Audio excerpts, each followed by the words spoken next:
الحمد لله نحمده ونستعينه ونستغفره ونعوذ بالله من شرور أنفسنا ومن سيئات أعمالنا من يهده الله فلا مضل له ومن يضلل فلا هادي له وأشهد أن لا إله إلا الله وحده لا شريك له وأشهد أن محمدا عبده ورسوله يا أيها الذين آمنوا اتقوا الله حق تقاته ولا تموتن إلا وأنتم مسلمون يا أيها الناس اتقوا ربكم الذي خلقكم من نفس واحدة وخلق منها زوجها وبث منهما رجالا كثيرا ونساء واتقوا الله الذي تساءلون به والأرحام إن الله كان عليكم رقيبا يا أيها الذين آمنوا اتقوا الله وقولوا قولا سديدا يصلح لكم أعمالكم ويغفر لكم ذنوبكم ومن يطع الله ورسوله فقد فاز فوزا عظيما أما بعد فإن أصدق الحديث كتاب الله وخير الهدي هدي محمد صلى الله عليه وآله وسلم وشر الأمور محدثاتها وكل محدثة بدعة وكل بدعة ضلالة وكل ضلالة في النار وبعد. Alhamdulillah, ma'asyiral ikhwah wal akhwat fid din rahimakumullah. Alhamdulillah, kita bersyukur kepada Allah Subhanahu wa taala. Kita senantiasa memuji dan menyanjungi atas semua limpahan nikmat-Nya. Alhamdulillah, pada malam hari ini dengan taufiknya kita kembali dipertemukan dalam majelis ilmu yang mulia dalam pembahasan Kitab Tauhid tulisan Al-Imam Al-Mujaddid Asy-Syaikh Muhammad bin Abdul Wahhab At-Tamimi rahimahullahu taala. Ya, alhamdulillah, di pertemuan yang lalu telah kita selesaikan pembahasan yang merupakan awal ya atau semacam kata pengantar dari kitab ini. Sekarang kita akan mulai masuki bab-bab selanjutnya yang akan menjelaskan, menerangkan tentang masalah tauhid dengan lebih rinci.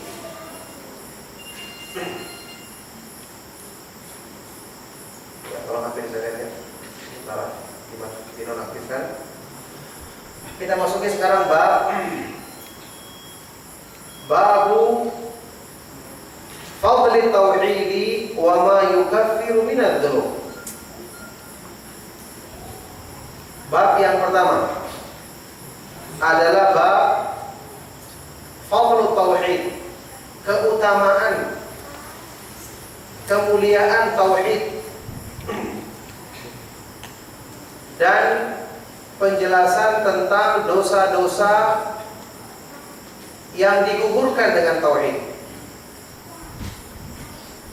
Penjelasan tentang keutamaannya sebagai penggugur dosa-dosa. Kenapa bab yang pertama menjelaskan tentang keutamaan tauhid?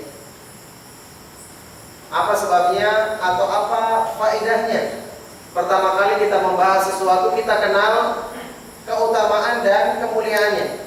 Supaya apa? Supaya bersemangat, supaya termotivasi untuk melakukannya. Apalagi ini kebaikan yang paling besar, hak yang paling besar, keutamaan yang paling besar, dasar Islam yang paling utama. Makanya kita ketahui keutamaannya, ya, karena kedudukannya yang tinggi, maka keutamaannya pun besar. Makanya orang-orang yang menegakkan tauhid dengan benar, maka Allah Subhanahu wa taala berikan kemuliaan yang tiada terhingga pada dirinya. Sungguh inilah yang menjadikan seorang bersyukur kepada Allah Subhanahu wa taala dan menjadikannya merasa mulia ketika telah mempelajari ilmu ini kemudian berusaha untuk mempraktekannya dalam kehidupan sehari-hari. Fadlul tauhid wa ma yukaffiru minadz dzunub. Keutamaan tauhid dan penjelasan keutamaannya menggugurkan dosa-dosa. Ini mencakup semua dosa. Mencakup semua dosa. Tauhid yang benar, tauhid yang murni itu menggugurkan semua dosa, yang besar maupun yang kecil, dengan izin Allah Subhanahu wa taala. Baik. Di sini sebagian dari para ulama ada yang menjelaskan tauhid di sini adalah maknanya tauhid uluhiyah atau tauhidul ibadah. Tauhidul ibadah. Ada juga yang menjelaskan, ya, kalau dalam kitab Qurratul Ain yang disebutkan dalam catatan kaki kitab Fathul Majid, itu disebutkan al-muradu bin tauhid tauhidul ibadah, tauhid uluhiyah, mengesahkan Allah dalam beribadah. Tapi karena sebagian ulama yang lain seperti Syekh Shalih Al-Utsaimin dalam kitab Tamhid, beliau mengatakan ini mencakup tiga-tiganya tauhid. Keutamaan tauhid yang akan dijelaskan di sini meliputi semua tauhid, ya, rububiyah, uluhiyah, dan asma wa sifat. Tentu saja ini metode, ya. Antum kalau membaca keterangan ulama ahlu sunnah sama-sama berilmu, kelihatannya ada yang bertentangan. Ini kok berbeda dengan ini? Itu antum harus berusaha mengkompromikannya daripada mempertentangkannya. Karena kalau antum mempertentangkannya, seolah-olah antum mengatakan berarti ada yang salah salah satunya, kan? Kalau bukan ini yang salah, ini yang salah. Makanya lebih bagus dikompromikan dua-duanya. Ini ketika menjelaskan ini maksudnya adalah dalam hal ini, yang ini ketika menjelaskan penjelasan yang kedua maksudnya adalah ini. Itu lebih bagus. Sama dengan hadis, itu lebih bagus digabungkan, dijamak, dikompromikan daripada dipilih salah satu. Karena antum kalau pilih salah satu berarti menolak yang lain. Ya, sementara mengamalkan semua lebih bagus daripada mengamalkan sebagian dan menolak yang lain. Baik. Kira-kira apa jawabannya kalau ada yang bertanya, kenapa ada sebagian ulama yang mengatakan ini keutamaan tauhid ibadah saja? Ada juga yang mengatakan ini mencakup 3 macam tauhid. Kalau dari penjelasan yang lalu, kira-kira bagaimana cara kita mengkompromikan dua perbedaan ini? Kira-kira bagaimana? Kita katakan yang mengatakan tauhid uluhiyah tidak salah. Yang mengatakan ini tauhid tiga-tiganya juga tidak salah. Karena kenapa? Dia menyebutkan salah satu jenisnya saja. Dia menyebutkan salah satu jenisnya saja. Salah satu jenis yang tentu meliputi semuanya. Ada jawaban lain? Sudah dekat. Kalau yang menyebutkan tauhid ibadah itu tidak mungkin ada orang yang mentauhidkan Allah SWT dalam ibadah kecuali dia sudah bertauhid dulu sebelumnya terhadap rububiyah dan asma wa sifat. Iya. Jadi karena ketiga macam tauhid ini saling berhubungan. Sudah kita pernah bahas berkali-kali. Tidak akan mungkin orang itu bisa beribadah kepada Allah Subhanahu wa taala semata-mata, yang mana ibadah itu bangunan dasarnya atau landasan utamanya adalah cinta, takut, dan berharap. Mesti ada pengagungan. Tidak mungkin dia bisa amalkan kalau dia tidak mengenal nama-nama dan sifat-sifat Allah dan meyakini rububiyah Allah Subhanahu wa taala terhadap semua makhluknya. Baik. Nah, jadi inilah penjelasan tentang keutamaan tauhid yang mencakup semua macam tauhid. Baik. Dalam bab ini,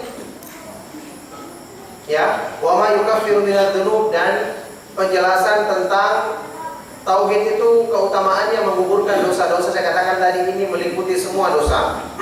Nanti kita akan baca penjelasannya insyaallah.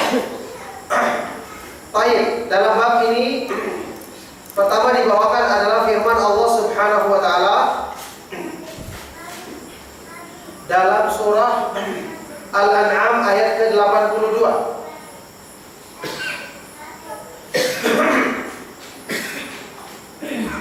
Allah Subhanahu wa taala berfirman, a'udzu billahi minasyaitonir rajim, alladzina amanu wa lam yalbisu imanahum bidzulmin ulaika lahumul amn.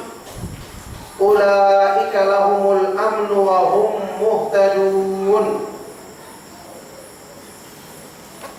Orang-orang yang beriman dan tidak mencampur adukan iman mereka dengan kezaliman, dengan perbuatan aniaya.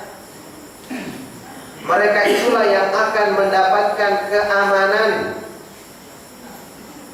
ketenangan, dan merekalah orang-orang yang selalu mendapatkan petunjuk.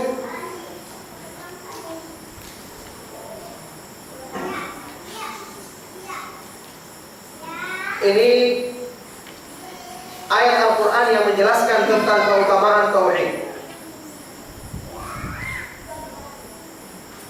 Disebutkan dalam hadis riwayat Imam Bukhari dan Muslim sehubungan dengan ayat ini, karena tentu saja ayat Al-Quran sebaik-baik yang menjelaskannya adalah Rasulullah Shallallahu Alaihi Wasallam. Kalau ada yang tanya sama antum, kenapa ayat Al-Quran itu yang paling utama yang menjelaskannya adalah Rasulullah SAW? Kenapa?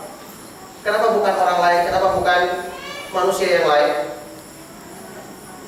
Karena beliau menerima wahyu. Beliau menerima wahyu dari Allah Subhanahu wa taala. Jadi karena Rasulullah SAW menerima wahyu dari Allah Subhanahu wa taala, dan memang beliau diperintahkan untuk menjelaskan makna Al-Qur'an. Wa anzalna ilaika dzikra litubayyana lin-nasi ma nuzila ilaihim. Dan kami turunkan kepadamu Al-Qur'an wahai Rasulullah supaya kamu jelaskan kepada manusia apa yang telah diturunkan kepada mereka. Makanya ini prinsip dasar. Al-Quran itu diterangkan dalam sunnah. Orang yang ingkar kepada sunnah berarti dia ingkar kepada Al-Quran. Kita pernah bahas beberapa tahun yang lalu waktu kita kaji kitab Ushul Sunnah Imam Ahmad bin Hanbal. Dasar-dasar sunnah, prinsip-prinsip dasar akidah Ahlussunnah wal Jamaah. Di antaranya adalah wa anna sunnata tufassirul Quran wa hiya dalailuhu. Sunnah itu dialah yang menjelaskan, menafsirkan Al-Quran. Dan sunnah itu adalah argumentasi yang menunjukkan makna Al-Quran. Makanya ketika ada ayat Al-Quran, kita harus pertama kali berusaha menafsirkannya dengan ayat yang lain. Karena firman Allah saling menjelaskan dan tidak saling bertentangan. Kemudian berikutnya adalah dengan sunnah Rasulullah SAW. Setelah itu dengan ucapan para sahabat. Kenapa setelah sunnah Nabi SAW harus ucapan para sahabat? Rekomendasinya Allah SWT. Karena Allah merekomendasikan pemahaman mereka benar. Itu jawaban, satu jawaban. Yang lain? Karena mereka adalah yang paling paham tentang sunnah Rasulullah SAW. Karena mereka murid-muridnya Nabi Muhammad SAW. Terus ada lagi satu. Al-Quran diturunkan di mana? Di zamannya siapa? Di zamannya mereka. Jadi karena kepada mereka Al-Quran turun. Jadi ketika Al-Quran turun, Rasulullah SAW menjelaskannya, mereka dengar langsung. Karena mereka menghadiri ketika turunnya ayat-ayat Al-Quran di zaman mereka. Baik. Kita lihat, disebutkan dalam hadis riwayat Imam Bukhari Muslim, ya, dari sahabat yang mulia Abdullah bin Mas'ud radhiyallahu taala anhu. Beliau berkata, "Lamma nazalat alladzina amanu wa lam yalbisu imanahum bidzulmin." Ketika turun ayat ini, orang-orang yang beriman dan tidak mencampur adukan imannya dengan kezaliman, merekalah yang mendapatkan keamanan dan dijamin dapatkan hidayah dunia akhirat. Ketika turun ayat ini, para sahabat disebutkan dalam riwayat lain, syaqqa dzalika al-ashabi Rasulullah SAW, memberatkan bagi para sahabat Nabi SAW. Yakni mereka berpikir, siapa yang bisa beriman tidak mencampur adukan imannya dengan dosa? Karena dosa itu kan zalim terhadap diri sendiri. Tidak mungkin manusia ada yang tidak berbuat dosa. Sementara yang dijamin di ayat ini, yang beriman dan tidak ada zalimnya sama sekali. Pemahaman mereka seperti itu. Baru dia dapat keamanan dan hidayah. Baik. Akhirnya mereka datang kepada Rasulullah SAW. Ya Rasulullah, ayyuna la yadhlimu nafsahu. Ya Rasulullah, siapa di antara kami yang mampu untuk tidak mendolimi dirinya sama sekali. Maksudnya, ya Rasulullah, siapa di antara kami yang tidak berdosa sama sekali?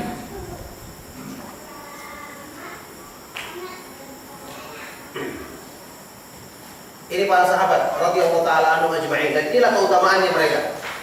Mereka kalau ada masalah agama langsung bertanya kepada sumbernya, Rasulullah SAW. Tentu berbeda penjelasan dari orang yang meskipun menukil hadis Nabi SAW dengan penjelasan langsung dari Rasulullah SAW. Di sini ada keutamaan langsung bertemu dengan beliau, memandang wajah beliau yang mulia, memudahkan sampainya petunjuk itu masuk ke dalam hati. Kalau sudah pernah kita bahas, ya, petunjuk yang disampaikan itu juga bergantung dari keikhlasan orang yang menyampaikan, niat baiknya. Makanya ini keutamaan para sahabat. Antum lihat dalam hal yang seperti ini banyak disebutkan dalam hadis yang sahih. Ada masalah mereka langsung bertanya, langsung mendapatkan jawaban. Ini para sahabat radhiyallahu taala anhum ajma'in, keutamaan yang tidak dimiliki oleh generasi yang datang setelah mereka. Baik.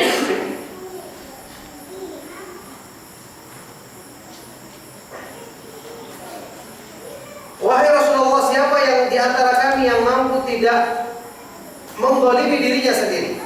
Maka Rasulullah SAW bersabda, laisa kama taqulun, tidak seperti yang kalian katakan.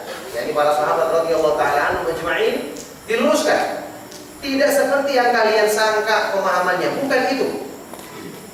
Lam yalbisu imanahum bidzulmin bisyirkin. Maksudnya mereka tidak mencampur adukan imannya dengan kezaliman, artinya dengan kesyirikan. Awalam tasma'u ila qawli Luqman libnihi, bukankah kalian telah mendengar ucapan Luqman, ya, Luqmanul Hakim kepada anaknya yang mengatakan dalam surat Luqman, ya bunayya la tusyrik billah inna syirka la dzulmun 'adzim. Wahai anakku, janganlah kamu melakukan perbuatan syirik kepada Allah, sesungguhnya perbuatan syirik merupakan kezaliman yang sangat besar. Baik. Dalam hadis ini terdapat penjelasan apa yang saya tanyakan tadi. Kenapa kita harus mendahulukan pemahaman para sahabat radhiyallahu taala anhum ajma'in dibandingkan orang-orang yang datang setelah mereka? Apa itu? Apa yang disebut dalam hadis ini tentang keutamaan tersebut? Karena apabila mereka salah paham tentang Al-Quran langsung diluruskan oleh Rasulullah SAW. Mereka langsung bertanya. Ini tidak akan mungkin bisa didapatkan oleh generasi setelah mereka. Makanya ini keutamaan para sahabat radhiyallahu taala anhum ajma'in.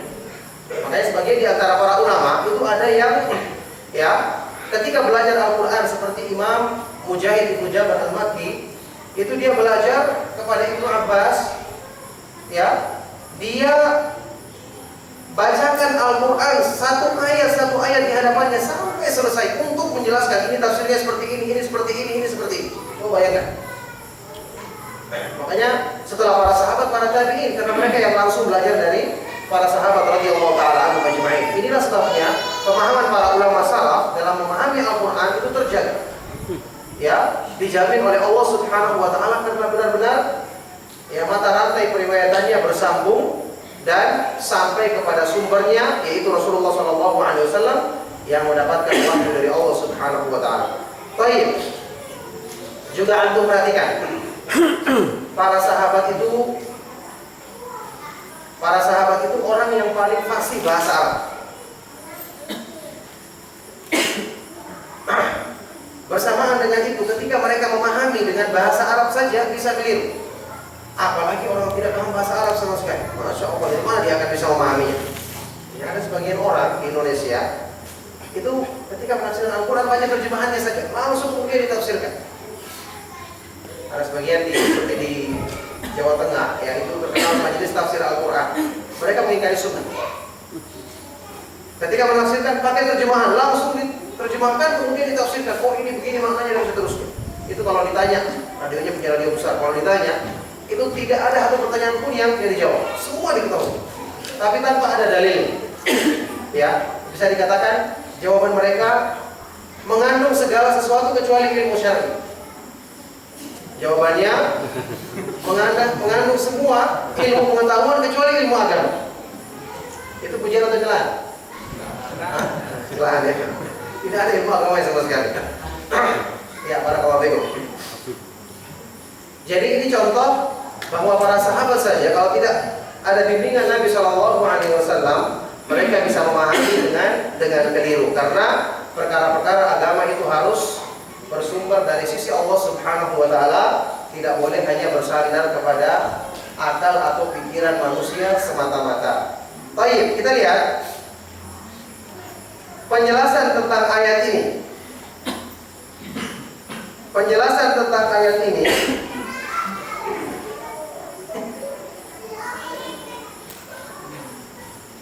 bahwa Rasulullah Shallallahu Alaihi Wasallam menyebutkan penafsiran dari ayat ini, orang-orang yang beriman dan tidak mencampur adukan iman mereka dengan kesyirikan, yang besar maupun yang kecil.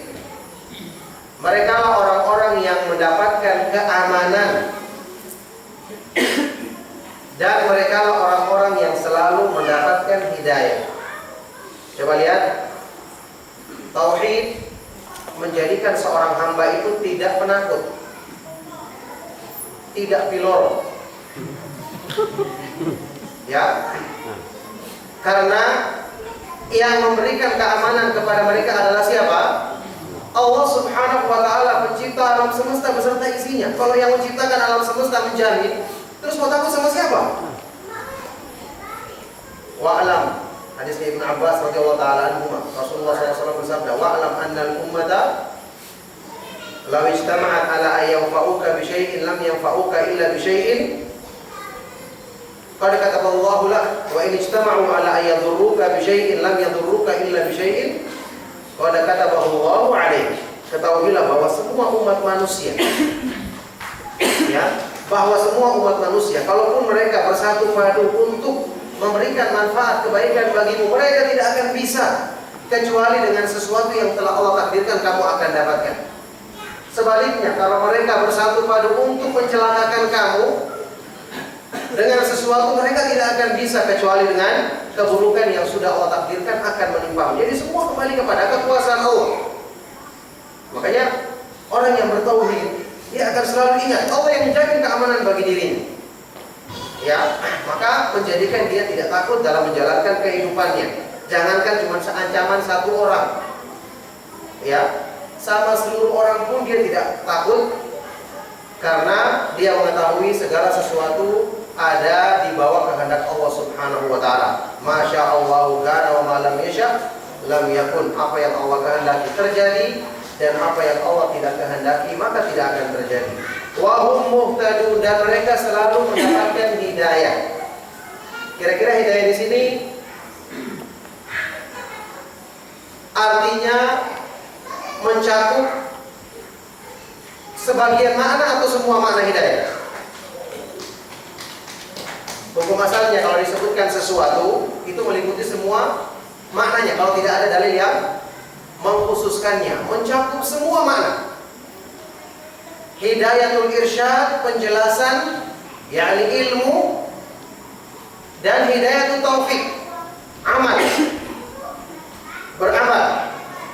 Ilmu yang bermanfaat itu maksudnya hidayatul irsyad, bimbingan. Amalan soleh itu maksudnya hidayah taufik, karena beramal itu adalah taufik dari Allah Subhanahu Wa Taala. Berarti orang yang bertauhid, ilmunya akan diluruskan, dijauhkan dari syubhat, kesalahpahaman, iya kan? Dia akan dimudahkan memahami agama sesuai dengan bagaimana dia memurnikan tauhid, maka pemahamannya akan diluruskan, akan dibenarkan, akan dijaga dari kesalahan oleh Allah Subhanahu Wa Taala. Imannya akan dijaga, pemahaman agamanya. Kemudian yang kedua, amalnya akan dimudahkan taufik untuk mengamalkan amalan soleh. Inilah namanya hidayah taufik. Subhanallah. Makanya ini merupakan keutamaan yang besar. Dan ini mencakup dunia dan akhirat. Ya, mencakup keamanan dan hidayah di dunia dan di akhirat. Makanya wajar kalau dikatakan ayat ini merupakan termasuk ya dalil yang paling terbesar yang menunjukkan keutamaan tauhid. Karena keamanan dan hidayah merupakan perkara yang paling dibutuhkan oleh manusia dalam kehidupannya. Dan orang-orang yang bertauhid adalah orang-orang yang paling aman, yang paling tenang dan damai hidupnya karena mereka dijamin dan selalu bersandar kepada yang Maha Kuasa atas segala sesuatu. Baik, barakallahu fikum. Anak-anak yang di belakang dilarang ribut, jangan ribut. Aku tolong beritahu anak-anak yang di belakang jangan ribut. Baik, kita lihat tentang ayat ini. Ada sebagian dari para ulama yang menafsirkan kezaliman di sini dengan dosa secara umum, seperti penafsiran dari Umar bin Khattab radhiyallahu taala anhu yang dinukil dalam kitab Fathul Majid. Wa an Umar radhiyallahu taala anhu annahu fassarahu bidzunub. Dari Umar bin Khattab dia menafsirkan kezaliman di sini dengan dosa. Di sini perlu saya jelaskan, kezaliman itu ada berapa macam? Ada 3 macam. Pertama, kezaliman yang paling besar yaitu syirik. Kenapa syirik kezaliman yang paling besar? Karena melanggar hak Allah Subhanahu wa taala. Kita sudah baca hadisnya. Yang kedua, kezaliman hamba terhadap saudaranya. Iya kan? Melampaui batas, mengambil haknya, ya, menggibainya, apalagi menumpahkan darahnya, memfitnahnya dengan F bukan P. Ya. Terus yang ketiga,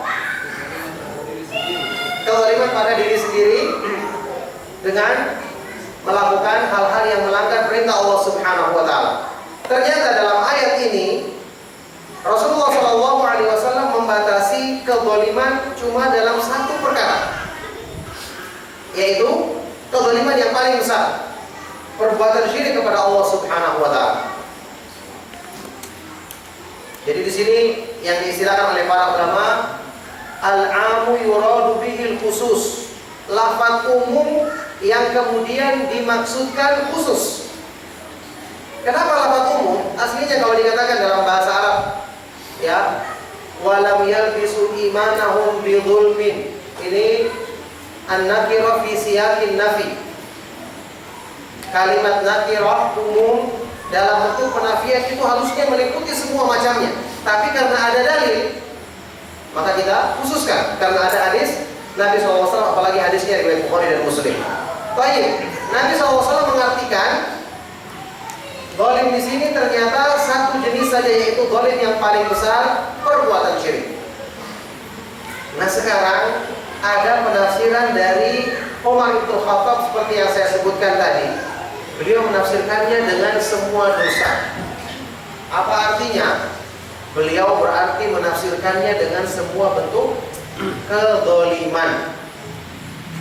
Baik itu zalim syirik, zalimnya seorang hamba kepada saudaranya, atau zalimnya kepada dirinya sendiri. Nauzubillah min dzalik. Inilah sebabnya sebagian dari para ulama berusaha untuk menjelaskan makna ini supaya tidak disalahpahami. Coba antum bayangkan, ya. Kita lihat lafaz ayat ini. Orang-orang yang beriman dan tidak mencampur adukan imannya dengan kezaliman, mereka orang-orang yang mendapatkan keamanan dan selalu mendapatkan hidayah. Aman dunia akhirat, hidayah dunia akhirat. Itu penafsiran yang benar. Baik. Sekarang pertanyaannya, orang yang beriman dan tidak berbuat syirik, apakah ini cukup untuk menjamin dirinya aman sama sekali? Atau perlu ada perincian? Apa jawabannya? Perlu ada perincian. Apa itu perinciannya? Tadi Dia pernah berbuat dosa. Maksudnya menghindari dosa. menghindari perbuatan dosa. Untuk setuju? Atau tawakuf? Ya, Jadi orang yang beriman dan tidak berbuat syirik. Saya ulangi pertanyaannya. Anak-anak di belakang didiamkan. Orang yang tidak berbuat syirik, orang yang beriman dan tidak melakukan perbuatan syirik, apakah dikatakan mutlak dia aman sama sekali dari azab neraka? Apa jawabannya? Tidak. Karena apa? Termasuk Bisa jadi dia melakukan perbuatan dosa. maksiat. Kecuali kalau dia memurnikan tauhidnya dan tidak melakukan dosa sama sekali, baru dia mendapatkan apa? Keamanan yang sempurna 100%. Dari sinilah yang dijelaskan oleh Ibnu Taimiyah rahimahullah taala. Ibnu Taimiyah dan para ulama membedakan antara keamanan yang sempurna dan keamanan yang tidak sempurna. Ingat, setiap orang yang bertauhid masih punya iman, semuanya mesti mendapatkan satu keamanan. Apa itu keamanan dalam hal apa? Keamanan dari kekal dalam neraka. Paham? Paham nggak? Ya, keamanan dari kekal dalam neraka. Meskipun dia berbuat dosa, kalau masih ada imannya benar, maka Allah Subhanahu wa taala kalaupun dia masuk ke dalam neraka, naudzubillah min dzalik, maka akan setelah dibersihkan dosa-dosanya dia akan dimasukkan ke dalam surga dengan karunia dan rahmat Allah Subhanahu wa taala. Jadi, keamanan yang didapatkan oleh semua orang yang beriman bertauhid adalah aman dari kekal dalam neraka. Adapun aman dari masuk neraka sama sekali didapatkan oleh siapa? Jauhi kebaik. Orang yang menyempurnakan tauhidnya dan tidak melakukan Dosa. kezaliman sama sekali dalam 3 macam bentuknya. Makanya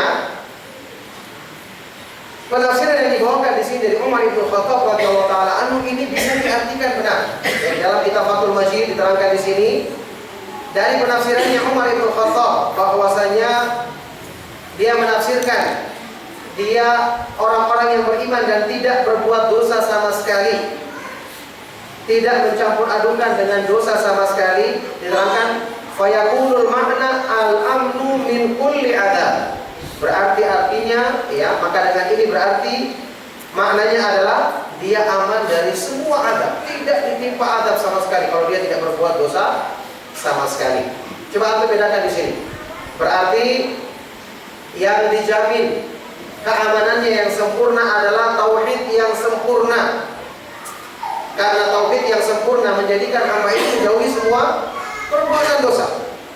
Adapun tauhid yang kurang menjadikan takutnya kurang, iya kan? Menjadikan pengagungannya terhadap Allah kurang, akhirnya dia melakukan pelanggaran dalam sebagian perbuatan dosa. Menjadikan apa? Keamanannya juga berkurang. Ini yang perlu dipahami. Makanya di sini ada penjelasan dari Syekhul Islam Ibnu Taimiyah rahimahullah taala. Ya. Beliau mengatakan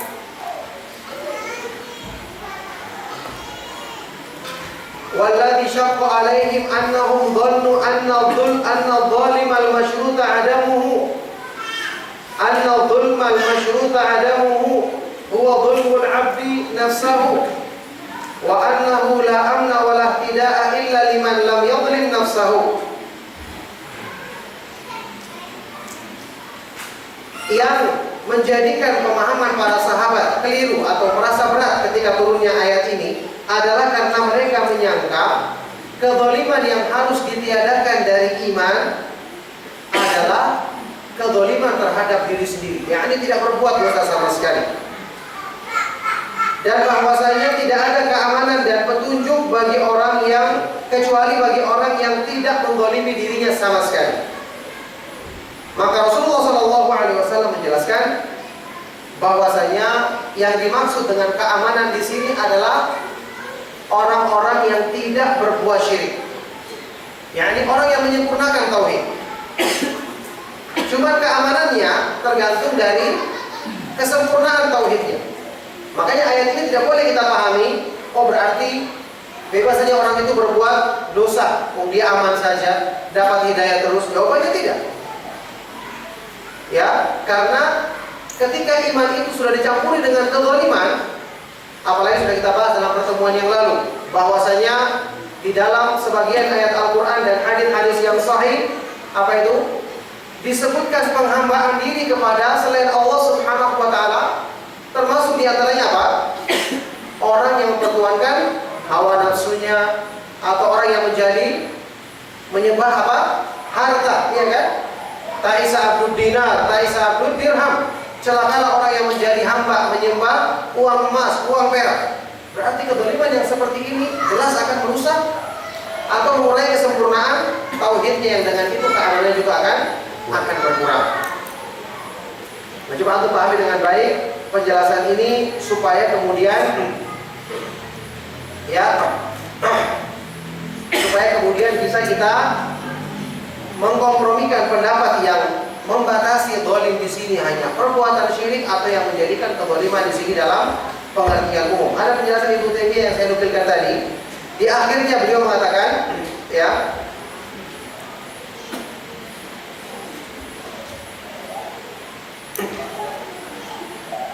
kata beliau, wa in kana muraduhu jinsa syirki, kalau yang dimaksud dalam ayat ini adalah jenis kesyirikan saja, seandainya pun kita katakan yang dimaksudkan dalam ayat ini jenis kesyirikan saja, kata Ibnu Taimiyah, ya, yuqalu, maka jawabannya dzulmul 'abdi nafsahu kabukhlihi li hubbil mali bi ba'dil wajib wa huwa syirkun asghar. Kata beliau, maka jawabannya, kezaliman seorang hamba terhadap dirinya terkadang ini bisa disebut syirik kecil, yaitu misalnya apa? Dalam hal harta. Ya, seseorang yang kikir karena mencintai harta secara berlebihan sehingga dia meninggalkan sebagian kewajiban. Ini orang yang menjadi hambanya harta. Ini termasuk asalnya syirik kecil, bahkan bisa membawa kepada syirik besar. Yang jelas kalau dikatakan syirik berarti dia sudah termasuk jenis kesyirikan yang disebutkan dalam ayat ini. Kata beliau, wa hubbuhu ma yubghiduhu Allah Ta'ala hatta yuqaddima hawahu ala mahabbatillah. Ya, syirkul asghar. Demikian juga kalau dia mencintai apa-apa yang dibenci oleh Allah, sehingga dia mendahulukan hawa nafsunya di atas kecintaan kepada Allah. Ini juga merupakan syirik kecil. Ya, jadi kalaupun kita katakan diartikan syirik saja, tetap saja bentuk kesyirikan itu luas, ya kan? Seperti yang kita bahas dalam pertemuan kemarin. Hal-hal yang bisa membawa kepada perbuatan syirik itu luas, ketergantungan kepada selain Allah, orang yang terbiasa memperturutkan hawa nafsunya sehingga seperti yang disebutkan dalam ayat ya man ittakhadha ilahahu hawahu, orang yang menjadikan hawa nafsunya sebagai sembahannya. Ini ada unsur kesyirikan padanya. Berarti ini akan mengurangi kesempurnaan tauhid, berarti mengurangi kesempurnaan aman dan hidayah yang didapatkan oleh hamba tersebut sesuai dengan apa yang disebutkan dalam ayat ini. Nah, kata beliau, fahadha fatahu minal amni wal ihtida'i bihasabihi, maka dengan ini ya, kezaliman terhadap diri sendiri yang tadi termasuk jenis kesyirikan ini menjadikan hamba ini luput darinya keamanan dan hidayah sesuai dengan kesyirikan yang dilakukannya tersebut. Walihada kana salafu yudkhiluna dzunub fi hadha syirki bihadzal i'tibar, kata beliau. Oleh karena itulah ya, para ulama salaf memasukkan perbuatan-perbuatan dosa termasuk kesyirikan dengan sudut pandang seperti ini. Ya, para ulama salaf, kata beliau, memasukkan perbuatan-perbuatan dosa itu termasuk syirik dengan sudut pandang seperti ini. Ketika dia melanggar kewajiban yang berhubungan dengan harta karena terlalu cinta dunia, maka dia menjadi hamba harta. Syirik, asalnya syirik kecil bisa menjadi syirik besar. Kemudian memperturutkan hawa nafsu, maka ini penjelasan beliau yang menjadikan makna zalim di sini memang intinya adalah perbuatan syirik, ya. Tapi ini tidak bisa lepas dari bentuk kezaliman yang lain yang juga ternyata di situ ada unsur kesyirikan padanya. Makanya saya katakan tadi, tidak bisa orang mengambil dalil dengan ayat ini untuk mengatakan bebas berbuat maksiat karena sudah dijamin oleh Allah dapatkan keamanan dan hidayah. Yang penting katanya bertauhid dan beriman. Kita katakan justru pernyataannya yang meremehkan maksiat, meremehkan dosa, sudah bertentangan dengan makna apa? Tauhid. Makna tauhid apa? Mengagungkan Allah, mencintai Allah, takut, tunduk, berharap. Bagaimana mungkin orang yang seperti ini akan meremehkan perbuatan maksiat, lancang melakukan perbuatan maksiat? Tanya, seperti yang kita bahas kemarin di pertemuan-pertemuan yang lalu. Apa sebabnya tauhid itu menjadikan orang termotivasi untuk beramal? Beramal kebaikan, menjauhi perbuatan buruk. Kenapa? Karena tauhid itu apa? Menumbuhkan rasa cinta kepada Allah. Kalau dia cinta kepada Allah, mesti dia akan senang mendekatkan diri dengannya. Suka melakukan hal-hal yang dicintai oleh Allah. Ini konsekuensinya.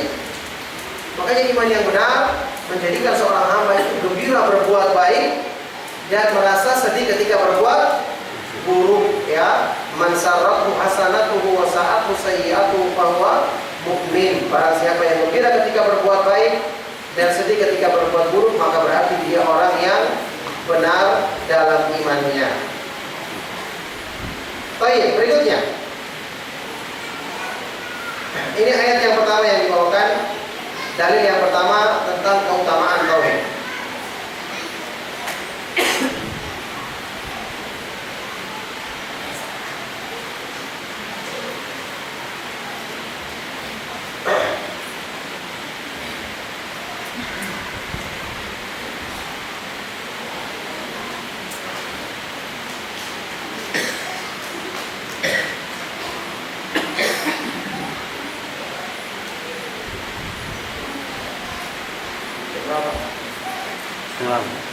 Setengah 8 lewat 5. Lewat. Hah? Setengah 8 lewat. Baik. Kelihatannya hadis yang berikutnya agak panjang. Kita tunda sampai pertemuan berikutnya. Ya. Kita akhiri kajian kita. Masih ada kesempatan bagi antum yang ingin bertanya. Sallallahu wasallam wa baraka ala nabiyyina Muhammadin wa ala alihi wa sahbihi wa man tabi'ahum bi ihsanin ila yaumil din wa akhiru da'wana alhamdulillahi rabbil alamin. Ada pertanyaan? Silakan.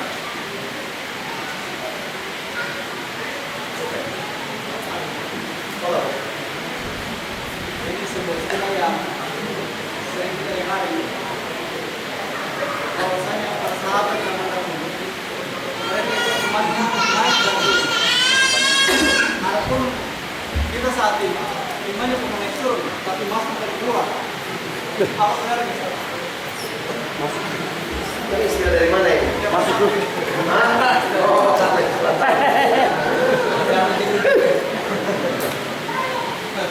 ya, ada pertanyaan dari salah seorang ikhwan. Dia mendengar pernyataan dari sebagian orang-orang yang bodoh jahil yang mengatakan kalau para sahabat dulu imannya naik turun. Adapun kalau kita saat ini bukan lagi naik turun tapi masuk dan keluar. Ya. Ini jelas pernyataan yang keliru. Ini pernyataan yang tidak benar. Ya, tidak bisa dikatakan bahwa orang-orang saat ini berarti pernah atau sering mereka itu kehilangan iman, berarti kufur sama sekali. Naudzubillah min dzalik. Kalau seandainya seorang itu misalnya sedang bekerja memasukkan apa ini freon ke dalam kompresor, ke dalam AC, bisa keluar masuk. Tapi kalau itu dibandingkan dengan iman, maka ini tidak dibenarkan. Kalau dibagi saya, kalau ada yang mau dibagi silakan dibagi. Silakan dibagi dan dimakan. Kuenya ada yang menyumbang. Jazakumullahu khairan. Jadi kita katakan sejak dulu para ulama mengatakan al-imanu qaulun wa amalun wa yazidu wa yanqus. Iman itu ucapan dan perbuatan bisa bertambah dan bisa berkurang. Adapun kenyataannya apakah ada orang yang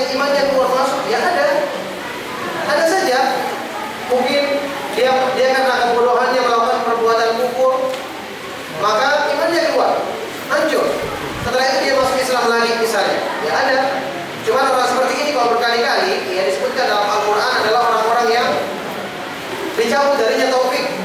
Kalau dia melakukan itu karena meremehkan agama, namun bila tadi. Tapi kalau disifati semua orang muslim seperti itu keadaannya, maka ini bersumber dari kejahilan dan kebodohan. Karena tidak boleh kita mengatakan orang yang berbuat dosa itu misalnya hilang imannya sama sekali, maka tidak dibenarkan pernyataan tersebut. Nah, silakan ada yang lain. Oh ya, aku sudah makan baru bertanya lagi. Habis kaki makannya. Barang siapa yang senang ketika dia berbuat baik dan dia bersedih ketika melakukan dosa, itu menunjukkan beda dalam imannya. Iya. Saya sangat paham kalau kita senang karena berbuat baik. Yang saya mau jelaskan Ustaz mungkin sampai dengan tambahan tentang bersedih ketika berbuat dosa itu maksudnya apa ya Ustaz? Apakah sengaja melakukan dosa atau ini dosa yang dapat dilakukan? Itu Maksudnya setelah terjadi dia kecewa, sakit. Jadi dosa itu kan seperti penyakit. Kalau kita kena penyakit kan sakit. Orang yang tidak sakit lagi kalau kena penyakit berarti sudah parah. Seperti orang yang sudah lumpuh dari potong-potong tangannya, tidak terasa kan? Itu kok sudah parah sekali, sudah rusak berarti. Maka orang yang masih punya iman, mesti dia harusnya ada sakit kalau berbuat dosa. Ada pengaruhnya karena dosa itu seperti luka atau seperti penyakit. Kalau bila badan yang sehat, ya ada pengaruhnya sakit rasanya. Ya seperti orang demam atau orang sariawan kan terasa sakitnya. Nah,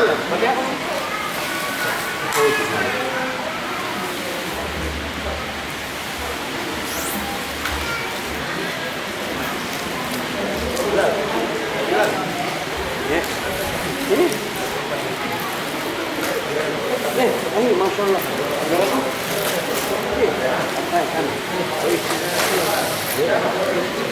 Jadi ini, alhamdulillah. Sebentar, serang. oh terserah. Yang lain dulu, yang lain. Nah itu. Ada lagi. Ayo, Pak. kan orang kafir yang bergaul bersama kaum muslimin, kan meniru-niru jauh ucapannya kaum muslimin seperti ucapan-ucapan zikir. Mereka kaget, astagfirullah juga. Tapi kan kadang-kadang karena mungkin ya juga kaum muslimin ada yang jika mengucapkannya itu dalam ada yang tidak mengagumkan seperti di karena dimain-mainkan. Apa kalau yang melakukan ini orang kafir, apakah masih berlaku dia kita tegurnya sembunyi-sembunyi, tidak ada orang banyak atau tetap langsung tegur pada saat dia melakukan sebagai dalam rangka berlanggar dalam agama. Tidak, kalau dia mengejek, itu kan saya mau bilang, aku jangan berolok karena itu adalah meremehkan zat yang maha besar pencipta alam semesta beserta isinya. Cuman waktu kita mengajak dia, tentu kita ngajak ke asal Islam dulu kan. Setelah kita ingatkan, kan mereka mengakui adanya Allah kan. Tidak boleh kita meremehkan Allah maha besar kalau dia agak kita bagaimana gitu. Tetapi kita ingatkan karena itu kemungkaran.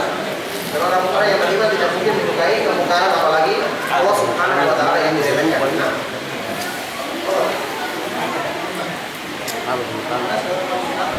yang sudah menikah kemudian yang cerai.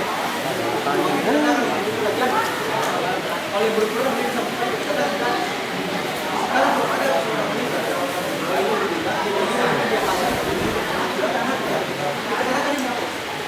gambar hitam bersifat. Masya Allah. iya, barakallahu fikum.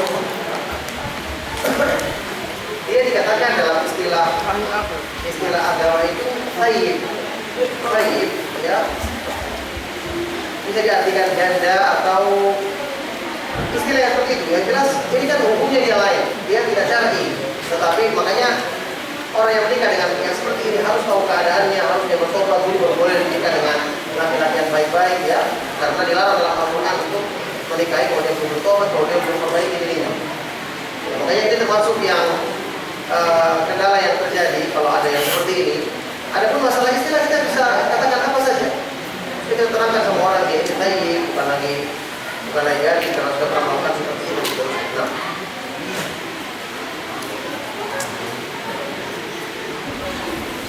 Baik.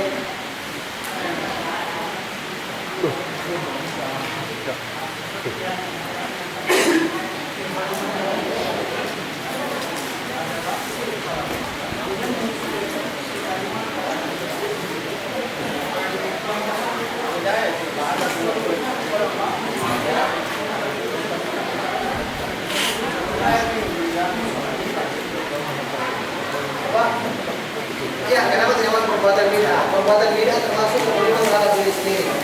Karena ketika dia melakukan perbuatan bid'ah, berarti dia melimpahkan keburukan pada dirinya sendiri. Jadi harusnya dia mengamalkan dosa inilah yang mendatangkan masalah bagi dirinya, berbau dan nanti melakukan bid'ah. Jadi semua dosa itu termasuk dolim terhadap diri sendiri. Ya, barakallahu fiikum kita ya. Kalau kita juga sudah lapar, yang lain makan dulu ya. Alhamdulillah. Subhanallah wa bihamdika.